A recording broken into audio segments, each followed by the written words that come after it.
नमस्ते विद्यार्थियों। आज हम अवसर लागत सिद्धांत और अंतर्राष्ट्रीय व्यापार इन दोनों में क्या संबंध है इसके बारे में आगे चर्चा करेंगे। अब इससे पहले हमने अवसर लागत जो थी हमारी वो तीन प्रकार की थी, स्थिर, वर्तमान और हार्स। तो हम स्थिर के बारे में पढ़ रहे थे कि स्थिर अवसर लागत जो होती है वो किस प्रकार से अंतर्राष्ट्रीय व्यापार में हमारी सहायता करती है, या फिर अंतर्राष्ट्रीय व्यापार जो है वो स्थिर अवसर लागत में किस प्रकार से किया जा सकता है या फिर नहीं किया जा सकता, इसके बारे में हम पहले पढ़ चुके हैं। तो स्थिर अवसर लागत जो है इनमें दो प्रकार से अंतर्राष्ट्रीय व्यापार को बताया गया था। जो हमने पहला प्रकार हमने पहले पढ़ लिया है। आज हम स्थिर अवसर लागत में अंतर्राष्ट्रीय व्यापार कैसे करेंगे इसका दूसरा पार्ट पढ़ने वाले हैं। तो दूसरा पार्ट आइए हम चालू करते हैं। तो पहले थोड़ा सा पुराना पढ़ लेते हैं। स्थिर अवसर लागत का पहला पार्ट जो है जो हमने बनाया तो वो पढ़ लेते हैं। स्थिर अवसर लागत में क्या होता है, अर्थात अवसर लागतें, अर्थात आएगी आपके लागत ही आने वाली है, परंतु उसमें डिफरेंट क्या हो जाएगा देखेंगे विद्यार्थियों। स्थिर अवसर लागत में क्या होगा, दो प्रकार के पॉइंट दे रखे हैं। एक तो जब उनकी कीमत रेखा समान हो, उनका ढाल समान हो। दूसरा जब उनकी कीमत रेखा अलग अलग हो। अगर हम इस प्रकार से बात करें, जब हम अगर कीमत रेखा की बात करें तो देखेंगे विद्यार्थियों एक बार,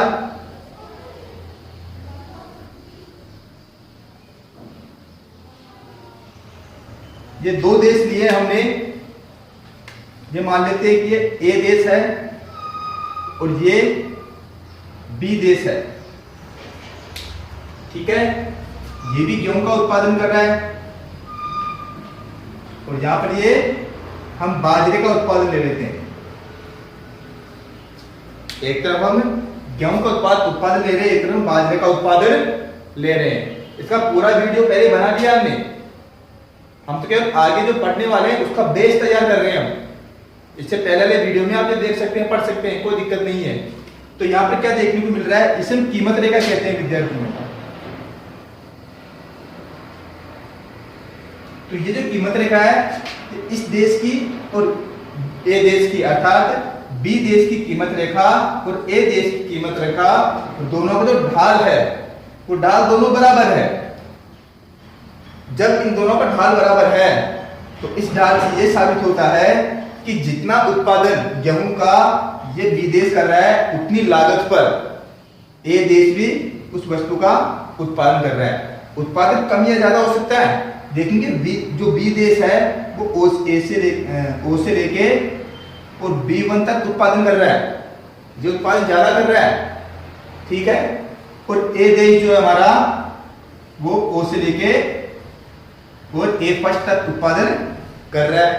तो उत्पादन कम ज्यादा हो सकता है, परंतु हम प्रति किलो के हिसाब से या प्रति इकाई के हिसाब से देखें तो दोनों की लागतें जो है वो क्या आती है, सेम आती है। अर्थात जब ए देश और बी देश किसी भी प्रकार का उत्पादन करते हैं तो उस उत्पादन की जो लागत आती है, अगर प्रति इकाई के हिसाब से देखते हैं या प्रति किलो के हिसाब से देखते हैं तो उनकी लागतें जो होगी वो क्या होगी, समान होगी। देखेंगे विद्यार्थियों, जब ए देश कोई वस्तु बना रहा है उसकी लागत भी बी देश के समान आ रही है, या बी देश कोई वस्तु बना रहा है उसकी लागत भी ए देश के समान आ रही है। तो विद्यार्थियों ने बात बताइए, फिर ए देश जो है वो बी देश से वस्तु क्यों मंगवाएगा, वो खुद ही बना लेगा। जब लागत समान आ रही है तो खुद ही बना लेगा ना। और जब बी देश वस्तु क्यों मंगवाएगा, बी देश भी खुद ही बना लेगा। क्यों, क्योंकि यहाँ पर लागत क्या है, समान आ रही है। क्यों, क्योंकि कीमत रेखा जो है वो क्या आ रही है हमारे पास, उनके दोनों की ढाल जो है वो ढाल बराबर आ रहा है। अर्थात जिस लागत पर बी देश वस्तुओं का उत्पादन कर रहा है, उसी लागत पर ए देश भी वस्तुओं का उत्पादन कर रहा है। जब समान लागत पे वस्तुओं का उत्पादन हो रहा है तो अंतरराष्ट्रीय व्यापार वहां पर नहीं होगा। ये हमारा पहला पॉइंट था स्थिर अवसर लागत का। हम स्थिर अवसर लागत का पहला भाग पढ़ रहे हैं। इसका पूरा वीडियो पहले वाले वीडियो में देखना एक बार, उसमें बना दिया है, जो हमने केवल बेस तैयार किया है। अब बात आती है, अगर अवसर लागत की बात करते हैं तो स्थिर अवसर लागत के प्रथम भाग में जब दोनों की कीमत रेखाएं समान होती है तो व्यापार नहीं हो सकता। तो इसका मतलब ऐसा नहीं है कि स्थिर अवसर लागत में अंतरराष्ट्रीय व्यापार होगा ही नहीं, होगा विद्यार्थियों। अब हम आज यही पढ़ने वाले हैं कि स्थिर अवसर लागत में व्यापार कब होगा।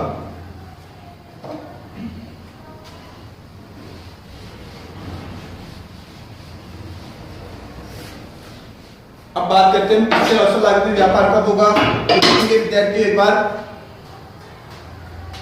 कि जब कीमत रेखाएं जब अलग अलग होगी,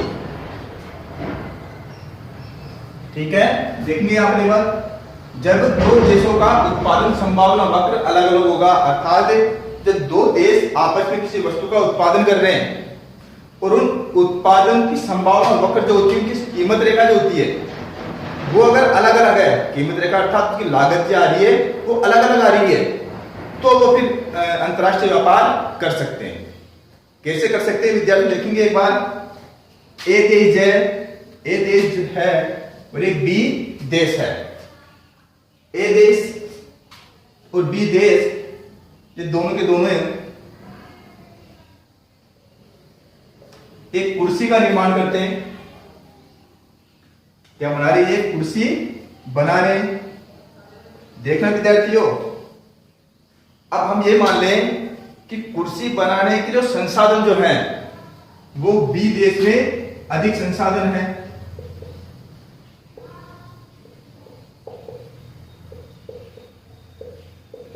बी देश में क्या है विद्यार्थियों? अधिक संसाधन है। और ए देश में, बी देश की तुलना में कम संसाधन है। तो कुर्सी तो ए देश भी बनाएगा, तो कुर्सी बी देश भी बनाएगा, परंतु बी देश में क्या है, यहां पर बी देश में संसाधन की मात्रा अधिक है। उत्पादन के संसाधन है, इसकी मात्रा बी देश में क्या होगी? अधिक है। और उत्पादन के संसाधन की मात्रा तो ए देश में भी है, परंतु ए देश में बी देश से कम उत्पादन के संसाधन है। तो समझ में क्या आ रहा है कि यहां पर उत्पादन के जो संसाधन होंगे बी देश में, उत्पादन के संसाधन जो है वो कम पैसे में भी उपलब्ध हो जाएंगे, क्योंकि जहां पर जो वस्तु बहुत अधिक मात्रा में पाई जाती है वहां पर उनकी रेट जो होती है, कीमत जो होती है उतनी कम होती है। तो यहां पर अगर कुर्सी का निर्माण करता है तो यहां पर उत्पादन के संसाधन जो है उसे क्या मिल जाएंगे? कम पैसे में, कम मूल्य पर मिल जाएंगे। तो अगर ये कुर्सी बनाता है तो इसके उत्पादन के संसाधनों में पैसे कम खर्च करेगा। तो अगर पैसे कम खर्च कर रहा है तो लागतें कम आएगी, और लागतें कम आ रही है तो ये अंतरराष्ट्रीय व्यापार कर सकता है। देखते हैं एक बार कि बी अगर एक कुर्सी बनाता है तो वो कुर्सी ये 200 रुपए में बना लेता है। क्यों? क्योंकि यहां पर उत्पादन के जो संसाधन है उनमें खर्चा कम हो रहा है, उसकी लागत कम आ रही है, क्योंकि यहाँ पर उत्पादन के संसाधन ज्यादा है। लेकिन इसी प्रकार से अगर हम ए देश की बात करें तो ए देश के अंदर उत्पादन के संसाधन तो हैं, परंतु बी की तुलना में उत्पादन के कम संसाधन पाए जा रहे हैं। तो अगर दोनों की तुलना करें हम तो बी देश में उत्पादन के संसाधन ज्यादा पाए जा रहे हैं, ए देश में उत्पादन के संसाधन बी देश की तुलना में कम पाए जा रहे हैं। तो यहां पर बी देश अगर कुर्सी बनाता है तो उसको कम मूल्य पर ही उत्पादन के संसाधन उपलब्ध हो जाते हैं।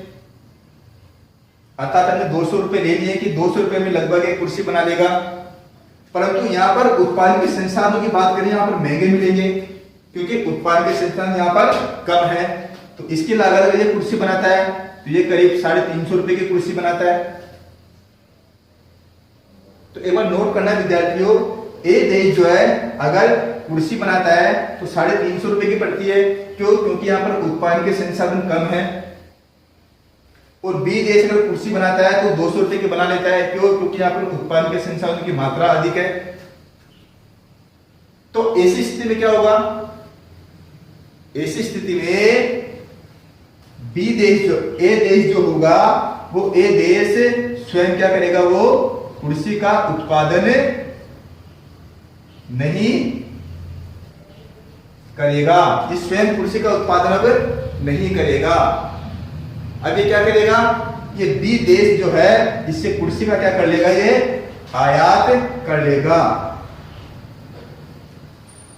क्यों? क्योंकि अगर ये खुद कुर्सी बनाता है, बी ए देश का खुद कुर्सी बनाता है तो ये 350 रुपए की पड़ती है, और बी देश जो कुर्सी बना रहा है वो 200 रुपए की पड़ रही है। अगर बी देश ए देश में अगर कुर्सियों को बेचता भी है या इसको सेल भी करता है तो ये लगभग ये मान के चलो 200 रुपए कुर्सी की कॉस्ट आ गई और प्लस 50 रुपए पर यूनिट इसका किराया आ जाता है। तो कुल मिला के लगभग 250 रुपए में कुर्सी जो है वो ए देश तक पहुंच जाएगी। जब ए देश में 250 रुपए की वो कुर्सी बी देश से मंगवा सकता है तो ए देश जो होगा वो 350 रुपए खर्च करके अपने यहां पर कुर्सियों का उत्पादन नहीं करेगा। तो मैं देखने में क्या समझ में आता है कि जो ए देश जो है वो बी देश से कुर्सियां मंगवा लेगा। अगर बी देश से कुर्सियां मंगवा रहा है अर्थात कुर्सियों का आयात करवा रहा है तो इस प्रकार से एक व्यापार स्टार्ट हो जाएगा, प्रारंभ हो जाएगा, जिसे हम अंतरराष्ट्रीय व्यापार कहते हैं। तो ये अंतरराष्ट्रीय व्यापार अवसर स्थिर लागत में कब हुआ? जब दोनों की वस्तुओं की कीमतें अलग अलग होती है। पहले वाली सिचुएशन में क्या था? पहला हमने ये बनाया था, आपको याद है विद्यार्थियों? एक बार देख लेते हैं।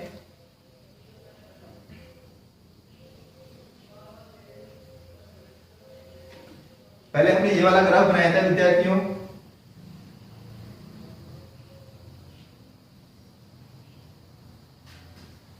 हमने पहले ये ग्राफ बनाया था, ये हमने बनाया था ए देश पर, ये हमने बनाया था बी देश पर। तो इन दोनों की कीमत रेखाएं जो है वो समान ढाल की स्थिति में है। अर्थात जो ए देश वस्तु बना रहा है, जिस लागत पे ए देश वस्तु बना रहा है उसी लागत पे बी देश भी वस्तु बना रहा था। इसलिए प्रथम जो अवस्था थी उसमें अंतरराष्ट्रीय व्यापार करना संभव नहीं था, बिल्कुल संभव नहीं था यहां पर। ठीक है, लेकिन अगर ये जो कीमत रेखा ये जो है वो समान रूप से ढाल में न जाकर अगर एक दूसरे को काट देती, अर्थात उनकी कीमतें अलग अलग होती। कीमत रेखाओं को एक दूसरे को काटने का मतलब होता है कि एक वस्तु सस्ती मिल रही है किसी देश में और दूसरी वस्तु, वही वस्तु जो है किसी अन्य देश में महंगी मिल रही है, तभी तो वो कीमत एक दूसरे को काटेगी। अगर किसी वस्तु की कीमत 1 रुपए, अगर ए देश में 1 रुपए है तो यहां भी तो 1 रुपए होगी ना, ये समान मात्रा में चलेगी। लेकिन अगर किसी की कीमत, वस्तु की कीमत कहीं किसी देश में 1 रुपए है और किसी में 1.5 रुपए है तो इसको काटते हुए आगे निकल जाएगी, तभी तो अंतरराष्ट्रीय व्यापार चालू होगा। तो यहाँ पर दोनों वस्तुओं की लागतें और कीमत जो है वो अलग अलग होगी तो अंतरराष्ट्रीय व्यापार चालू होगा। तो प्रथम अवस्था में अलग अलग नहीं थी, दोनों का समान ढाल था। यहां पर हमने गेहूं लिया था, है ना, यहां पर बाजरा ले लेते हैं। तो जब दोनों को मूल्य एक दोनों देशों में समान आ रहा है तो अंतरराष्ट्रीय व्यापार नहीं हो पाएगा। परंतु अगर हम बात करें दोनों देशों में अगर कीमत रेखाएं जो होती है, दोनों देशों में अगर कीमत रेखाएं जो होती है वो अगर अलग अलग हो, अर्थात देखेंगे एक बार, ये ए देश है और ये बी देश है।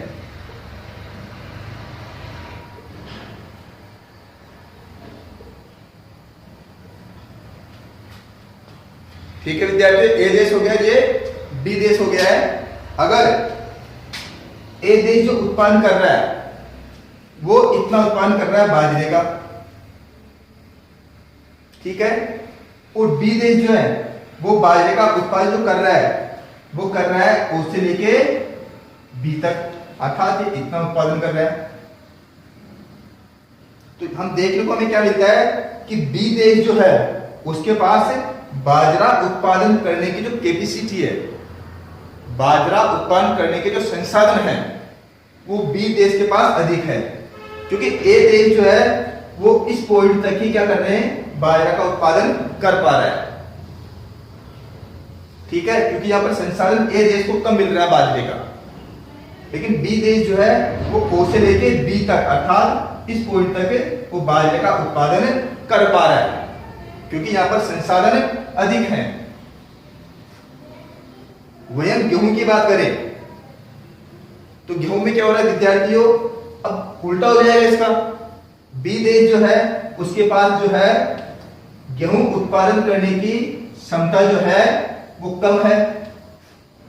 बी देश के पास, बी देश जो है वो ओ से लेके बी फर्स्ट तक क्या कर रहा है, गेहूं का उत्पादन कर पा रहा है, ओ से बी फर्स्ट जो है बी देश जो है वो गेहूं का उत्पादन कर पा रहा है। अगर वहीं पर अभी ए देश का देखें तो ए देश जो है ओ से लेकर ए फर्स्ट तक गेहूं का उत्पादन करता है, अर्थात बी देश जो है वो ओ से लेके बी वन तक करता है, और ए देश जो है वो ओ से लेके और ए फर्स्ट तक अर्थात इतनी जगह में वो किसका उत्पन्न कर रहा है, गेहूं का उत्पादन कर रहा है। तो देखने को हमें ये मिलता है कि बी देश जो है वो गेहूं का उत्पादन कम कर पा रहा है, और ए देश जो है वो गेहूं का उत्पादन अधिक कर पा रहा है, क्योंकि अगर ए देश के पास गेहूं के उत्पादन के जो संसाधन जो है वो तकनीक जो है वो ज्यादा बढ़िया मात्रा में है, यहाँ पर गेहूं उत्पादन करने का जो अनुकूल वातावरण जो है, संसाधन जो है वो ए देश के पास अधिक है और बी देश के पास कम है।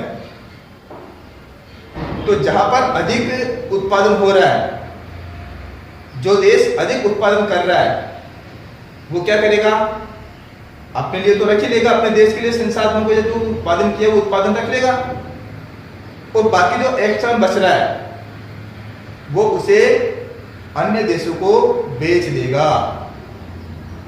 तो बी देश जो है वो इतना ही गेहूं का उत्पादन कर पा रहा है, तो ए देश क्या करेगा, ए देश जो है वो गेहूं का क्या कर देगा, निर्यात कर देगा। कौन से देश को कर देगा, बी देश को निर्यात कर देगा, क्योंकि बी देश में गेहूं का उत्पादन कम हो रहा है। ठीक है विद्यार्थियों, यहाँ पर बी देश में गेहूं का उत्पादन कम हो रहा है, तो यहाँ पे क्या कर देगा, ए देश में अधिक हो रहा है, तो ए देश वाला बी देश को गेहूं का निर्यात कर देगा। और अगर हम यहाँ की बात करें, बाजरे की अगर बात करें तो बाजरे जस्ट का उल्टा हो जाएगा, ए देश जो है वो यहाँ तक ही बाजरा उत्पादन कर रहा है, और बी देश जो है वो यहाँ तक उत्पादन अर्थात इतना ज्यादा, ए से इतना ज्यादा बाजरे का उत्पादन अधिक कर रहा है। तो बी देश के पास बाजरा ज्यादा है और ए देश के पास बाजरे का उत्पादन करने के संसाधन कम है, तो ए देश कम मात्रा में बाजरा उत्पादन कर रहा है। तो अब ये क्या करेगा, बी देश जो है वो अपना जो उत्पादन किया हुआ बाजरा जो है वो ए देश को बेच देगा, अर्थात उसका निर्यात कर देगा। तो देखने में क्या आता है कि ए देश जो है, तो ए देश जो होगा हमारा वो किसका आयात करेगा, गेहूं का आयात करेगा। क्यों, क्योंकि ए देश जो है बी देश करेगा, ये जो गेहूं का उत्पादन जो होगा देखेंगे बी देश जो है यहां तक भी कर पा रहा है गेहूं का उत्पादन, और ए देश जो है गेहूं का उत्पादन यहां तक कर पा रहा है, तो हमारा जो बी देश जो है वो क्या मंगवाएगा, गेहूं मंगवाएगा। तो बी देश जो है वो ए देश से क्या मंगवाएगा, गेहूं मंगवाने वाला है। क्यों, क्योंकि गेहूं यहाँ पर बी देश का जो उत्पादन है वो ए देश की तुलना में कम है। उसी प्रकार से अगर इन दोनों में बाजरे में स्थिति देखें तो बाजरे का उत्पादन कम कौन कर रहा है? ए कम कर रहा है। तो अब ए देश जो होगा, है ना, तो बी देश से क्या मंगवाएगा?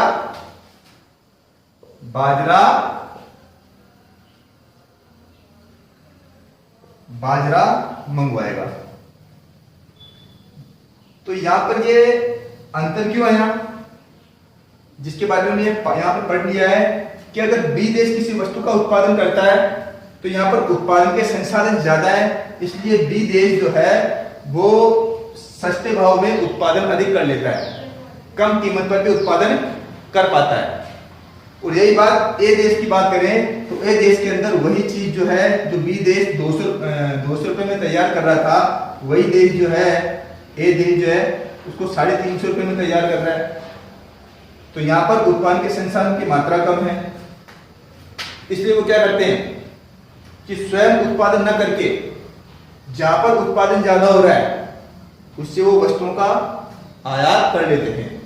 और अगर ए देश किसी वस्तु का निर्माण ज्यादा कर रहा है, उत्पादन ज्यादा कर रहा है और बी देश जो है कम कर पा रहा है, तो ए देश जो है वो बी देश के पास वस्तुओं को निर्यात कर देगा। अर्थात यहां पर क्या प्रारंभ हो जाएगा विद्यार्थियों? यहां पर हो जाएगा अब आयात और निर्यात प्रारंभ हो जाएगा। जब आयात निर्यात प्रारंभ हो जाएगा विद्यार्थियों तो स्वतः ही उन दोनों देशों में अर्थात देश ए और देश बी में स्वतः ही अंतर्राष्ट्रीय व्यापार प्रारंभ हो जाएगा। तो इनमें स्वतः क्या हो जाएगा? अंतर्राष्ट्रीय व्यापार प्रारंभ हो जाएगा। ठीक है विद्यार्थियों, तो आज हमने क्या पढ़ा है? हमारा स्थिर अवसर लागत जो है वो पूरा हो गया है। तो स्थिर अवसर लागत में किस प्रकार से अंतर्राष्ट्रीय व्यापार होगा या स्थिर अवसर लागत में किस प्रकार से अंतर्राष्ट्रीय व्यापार नहीं होगा, ये हमने आज पढ़ लिया है। अगर दोनों देशों में कीमत समान रहती है, लागत समान रहती है, तो अंतर्राष्ट्रीय व्यापार नहीं होगा। और अगर दोनों देशों की जो है उत्पादन की जो लागतें होती है वो अलग अलग होती है, तो अंतर्राष्ट्रीय व्यापार होना संभव हो जाता है। ठीक है विद्यार्थियों, इससे पहले हमने अवसर लागत जो थी उनके ग्राफ भी बना लिए थे। एक बार फिर से थोड़ा सा देख लेते हैं। इस प्रकार का जो ग्राफ बनेगा वो स्थिर अवसर लागत का था। ठीक है, इस प्रकार का जो ग्राफ बनाया था वो वर्तमान स्थिर लागत का था। और अगर इस प्रकार का बनाते हैं तो ये हार्समान स्थिर लागत का है। ठीक है विद्यार्थियों, धन्यवाद।